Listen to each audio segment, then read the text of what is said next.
Hello friend, welcome back to my channel. তোমাদের সাথে আমি রিয়া। আজকে আমি চলে এসেছি আর একটা নতুন ভিডিও নিয়ে, শুধুমাত্র তোমাদের জন্য। তোমাদের তো আমি আগেই বলেছি যে আমি স্টেশনে একটা দোকানে কাজ করি। তো আজকে আমি এই ভিডিওর মাধ্যমে তোমাদেরকে জানাবো আমি স্টেশনে কিসের দোকানে কাজ করি, কি কি কাজ করি, কখন যাই, সবটা তোমাদের বলবো এই ভিডিওর মাধ্যমে। তো তোমরা ভিডিওটা একটু স্কিপ না করে ভিডিওটা পুরো দেখতে থাকো আর আমার সঙ্গে থাকো। তো চলো শুরু করা যাক। আসলে কি বলো তো, জীবনে বেঁচে থাকতে গেলে প্রতিটা মানুষকেই কোনো না কোনো কাজ করতে হয়। আর সে ব্যক্তি যদি ধনীও হয়ে থাকে, তবুও তাদের কাজ করেই তাদের জীবনযাপন করতে হয়। আর তাছাড়া আমি খুবই সাধারণ ঘরের মেয়ে, কাজ করেই আমাকে জীবনযাপন করতে হয়। আর পাঁচটা সাধারণ ঘরের মেয়েরা যেভাবে বড় হয়ে ওঠে, আমারও বড় হয়ে ওঠা ঠিক সেভাবেই। আমি ছোট থেকেই কম বেশি অনেক কাজই করেছি। আর তাছাড়া আমি অনেক টিউশন প্রাইভেটও পড়িয়েছি।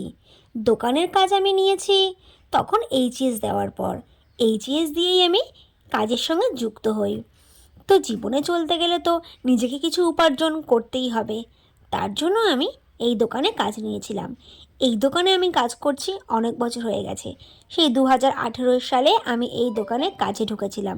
তারপর থেকে এভাবেই চলছে। তো আমি কখন দোকানে যাই, কখন বাড়ি ফিরি, দোকানে আমি কী কী কাজ করি, সবটাই তোমাদের বলবো এই ভিডিওর মধ্য দিয়ে। আমি সকাল 10টার সময় দোকানে যাই। দোকানে গিয়ে দোকান খুলি মাঝে সাঝে। যখন কাকু থাকে না তখনই আমি দোকানটা খুলে থাকি, আর যখন কাকু থাকে তখন কাকু দোকানটা খোলে। তো দোকানে গিয়ে প্রথমেই আমি আমার দোকানের যে মালগুলো, যে ডলগুলো, সেগুলো আমি টানিয়ে দিই। কেননা এই শো দেওয়া ডলগুলো যদি আমি না টানাই, তাহলে তো কাউন্টার পুরো ভরে থাকবে আর আমি কাস্টমারকে মাল দেখাতে পারবো না। আর রেডিমেড দোকানের আভিজাত্যই হলো শোয়ের উপরে। তুমি যত ভালো কালেকশন শো দিতে পারবে, সেগুলো দেখেই কাস্টমার তোমাদের দোকানে আসবে। সেটা তো তোমরা সবাই জানো মোটামুটি, যে রেডিমেড লেডিস গার্মেন্টসে এরকম ডলে মাল শো দেওয়া থাকে। তো তোমরা দেখো আমার হাইট খুবই শর্ট, যার ফলে আমি ওগুলো কখনোই হাত দিয়ে দিতে পারবো না। আমি খুব একটা লম্বা নই, আমার হাইট যথেষ্টই কম। সেই জন্য এই লাঠিটা কাকু আমাকে বানিয়ে দিয়েছে, এই লাঠির সাহায্যে আমি যাতে মালগুলো টানাতে পারি। জানি না আগের জন্মে ঠিক কতটা পাপ করেছিলাম, যার জন্য এমন হাইট হয়েছে।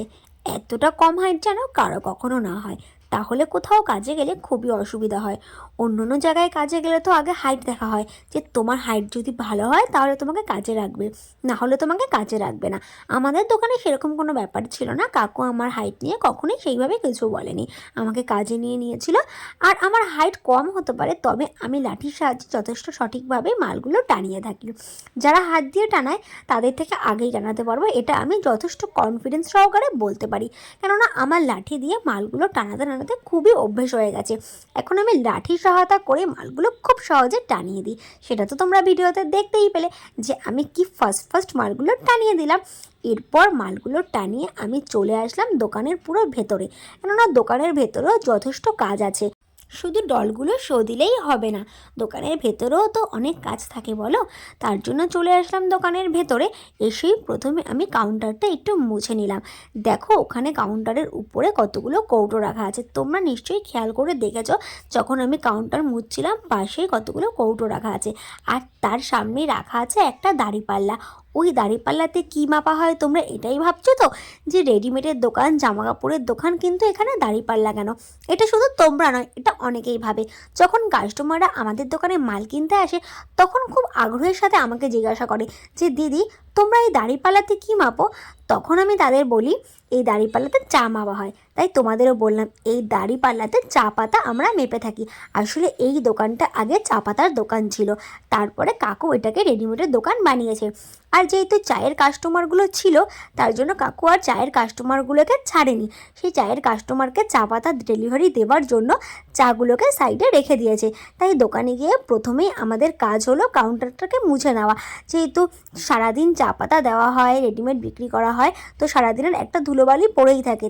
তাই সকালবেলা দোকানে ঢুকেই সবার প্রথমে কাউন্টারটাকে মুছে নিই। আর যেখানে দাঁড়িপাল্লাটা রাখা আছে ওই সামনেটাও মুছে নিই।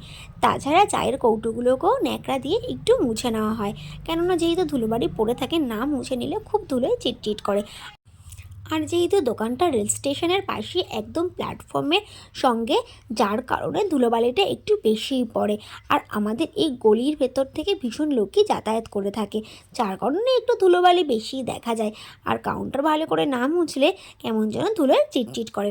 যাই হোক, এরপর আমি ঝাঁটাটা বার করে নিলাম, কেননা এবার তো দোকানটা ঝাড় দিতে হবে।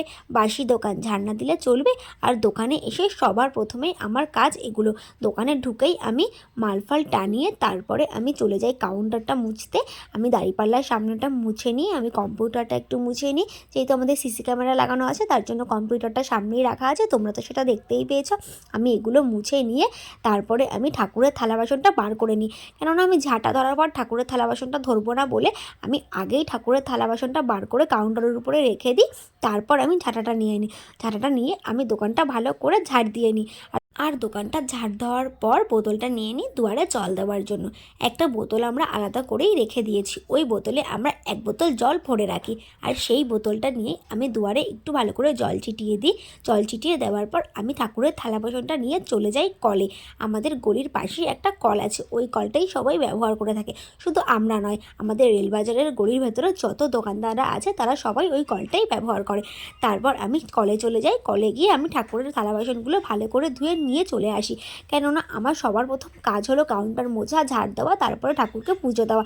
ঠাকুরকে পুজো না দিয়ে কোনো কিছুই যেন ভালো লাগে না, তাই ঠাকুরকে পুজো দেওয়ার জন্য থালা বাসনগুলো ধুয়ে নিয়েছি। আর আমি আগে থেকে মিষ্টি এনে কৌটোয় করে ভরে রেখে দিই, আর একটা ছোট্ট বোতলে গঙ্গা জলও রেখে দিই। আর তাছাড়া একটা দেশলাইও আমরা কিনে রাখি, কেননা এগুলো তো আমাদের লাগবেই। যেহেতু ঠাকুরকে পুজো দেওয়ার জন্য আমাদের ধূপকাঠি ধরাতে হবে, আর ধূপকাঠি ধরানোর জন্য আমাদের গ্যাস লাইটার বা দেশলাই দরকার। এরপর আমি মিষ্টি দিয়ে পুজোটা দিয়ে নিলাম। দেখো, আজকে না আমার মিষ্টি একদমই ছিল না, মিষ্টি আনার দরকার ছিল। এরপর আমাদের দোকানে একটা কাকু আসে চা পাতা নিতে, ওই কাকুকে আমি পয়সা দিয়ে বললাম আমাকে একটু মিষ্টি এনে দিতে, কেননা কৌটোয় একদমই মিষ্টি ছিল না। একদম কাড়িয়ে কুচিয়ে যেটুকু মিষ্টি ছিল সেটুকু আমি পুজো দেওয়ার জন্য ঠাকুরের থালায় দিয়ে দিয়েছিলাম। আমি ওটুকু দিয়েই ঠাকুরের পুজোটা এখন দিয়ে দেবো। আর আমি যে কাকুকে মিষ্টিটা আনতে দিয়েছি ওটা আমি আবার কৌটায় ভরে রেখে দেবো, কালকে আবার পুজো দিতে হবে। তাছাড়া ওই মিষ্টিটা আনলে আমার প্রায় এক সপ্তাহ হয়ে যায়। এই যে কাটা মিষ্টিগুলো, এই কাটা মিষ্টিগুলো একদমই কম লাগে, খুব একটা বেশি লাগে না। এই মিষ্টিগুলো 12 টাকার করে এনে রাখি, প্রায় এক সপ্তাহ বেশি আমার হয়ে যায়। তো এরপর আমি ধূপকাঠি ধরিয়ে নিলাম। ধূপকাঠি ধরিয়ে একটু ধূপকাঠিটা ঠাকুরের সামনে দেখিয়ে নিলাম। তারপরে এই ধূপকাঠিটা আমি ধূপকাঠির এই স্ট্যান্ডে ভরে দেবো। এই স্ট্যান্ডটার সুবিধা কী বলো তো, আগুনটা কখনোই ছড়াবে না। ধূপকাঠিটা থেকে বেশ ধোঁয়াও বেরোবে, গন্ধও বেরোবে, কিন্তু আগুনটা তোমার ছড়াবে না। এরপর আমি দেখো এই ধূপকাঠিটা এর ভেতরে ভরে দিয়ে ঠাকুরের সামনে দিয়ে দেবো। আর ঠাকুরের থালা বাসনগুলোও আমাকে তুলতে হবে। আর আমি যেহেতু হাইট শর্ট, আমাকে তুলে উঠেই ঠাকুরের এই থালা বাসনগুলো দিতে হবে। আর তাছাড়া আমি হাইটে শর্ট বলে যে শুধু আমাকেই তুলে উঠে ঠাকুরের প্রসাদ ঠাকুরের সামনে দিতে হবে এমনটা নয়। আসলে কি বলতো, আমার কাকুও যথেষ্ট লম্বা মানুষ, তাকেও তুলে উঠে এই পুজোটা দিতে হয়, কেননা ঠাকুরের সিংহাসনটা যথেষ্টই উঁচুতে। তাই যত লম্বা মানুষই হোক না কেন, তাকে তুলে উঠে ঠাকুরের পুজোটা দিতে হবে। আর আমি তো যেহেতু নাটাছাটা মানুষ, আমার আর কাজ কি, আমাকে তো টুল ব্যবহার করতেই হবে, এছাড়া আমার আর কোনো গতি নেই। এরপরে ঠাকুরের পুজোটা দিয়ে নিয়েছি। আর কাউন্টারে একটু জল পড়েছিল, কেন যেহেতু ঠাকুরের গ্লাস এনেছিলাম, থালা এনেছিলাম, তো কাউন্টারে তো জল পড়বেই। আর কাউন্টারটা একটু জল দিয়ে মোছাও দরকার, যেহেতু মালফাল দেখাই, তো যদি ধুলোবালি থাকে তাহলে মালে দাগ লেগে যাবে। কাউন্টারের উপরে আমাদের কখনো কখনো সাদা মালও খুলতে হয়, তার জন্য আমি একবারে একটু বেশি করে জল নিয়ে আসি ঠাকুরের থালায়, সেই জলটা একটু কাউন্টারের উপরে ছিটিয়ে দিই। তারপরে একটা ন্যাকড়া দিয়ে ভালো করে কাউন্টারটা আমি মুছে নিই, যাতে ধুলোবালি না থাকে। এরপরে মাল খুললে যাতে মালগুলো একটু ধুলোবালি না লাগে। এরপরে কাকু দোকানের ভেতরে চলে আসলো। কাকুকে আমি বললাম, কাকু আমি কাউন্টারটা একটু মুছে নিচ্ছি যাতে ধুলোবালি না থাকে, কাউন্টারটা মুছে নিলে মালগুলো একটু দাগ লাগবে না। এরপরে পুজো টুজো দিয়ে একটু বসার পরে দেখলাম একটা কাস্টমার আসলো, সে হুডি দেখবে। যেহেতু শীতকাল, তার হুডি দরকার, তাই সে হুডি দেখার জন্য এসেছে। তো তাকে আমি হুডি দেখাচ্ছিলাম। তার মেয়ে মোটামুটি ভালোই হেলদি ছিল, তাকে আমি বড় বড় সাইজের হুডি দেখাচ্ছিলাম। তো সে বললো হুডিগুলো খুব ভালো, দাম কত? আমি তাকে বললাম হুডিগুলোর দাম হচ্ছে 550 টাকা। দাম শুনে তার মাথা ঘুরে গেল, কেননা এই হুডিগুলো ছিল বুলোহাটের হুডি। এই হুডিগুলো যথেষ্ট ভালো কোম্পানির মাল, তার জন্য এগুলোর দাম ছিল। তো তাকে দাম বলার পর সে মাথা ঘুরে গেল, সে নেওয়ার ইচ্ছাটাও কমে গেল। সে আমাকে একটা ভুলভাল দাম বললো, সে আমাকে এই হুডিটার দাম বললো 350 টাকা। তো 350 টাকা বললে আমি কোথা থেকে দেবো বলে, আমার তো কেনাও নেই। আর তাছাড়া এটা আমার দোকানে, এই দোকানে আমি কাজ করি, আমার দেওয়ার সম্ভাবনা। আর আমার নিজের দোকান হলেও আমি দিতে পারতাম, কেননা এটা কেনা দামও আসে না। দোকানের কেনা দাম আমি যথেষ্টভাবে জানি, তার জন্য এই হুডিটা আমি কাস্টমারটাকে দিতে পারিনি। আসলে কি বলতো, সারাদিন এমন হতেই থাকে, অনেক কাস্টমার আসে যারা ভুলভাল দাম করে, তারপরে দিতে পারে না, তারা চলেও যায়। যাই হোক, আমি কোথায় কাজ করি, কী কী কাজ করি সবটাই তো তোমাদের আমি এই ভিডিওর মাধ্যমে শেয়ার করলাম। তো তোমাদের ভিডিওটা কেমন লেগেছে কমেন্টে আমাকে নিশ্চয়ই জানিও। এখন টাটা, দেখা হবে তোমাদের সঙ্গে আবার নেক্সট ভিডিওতে।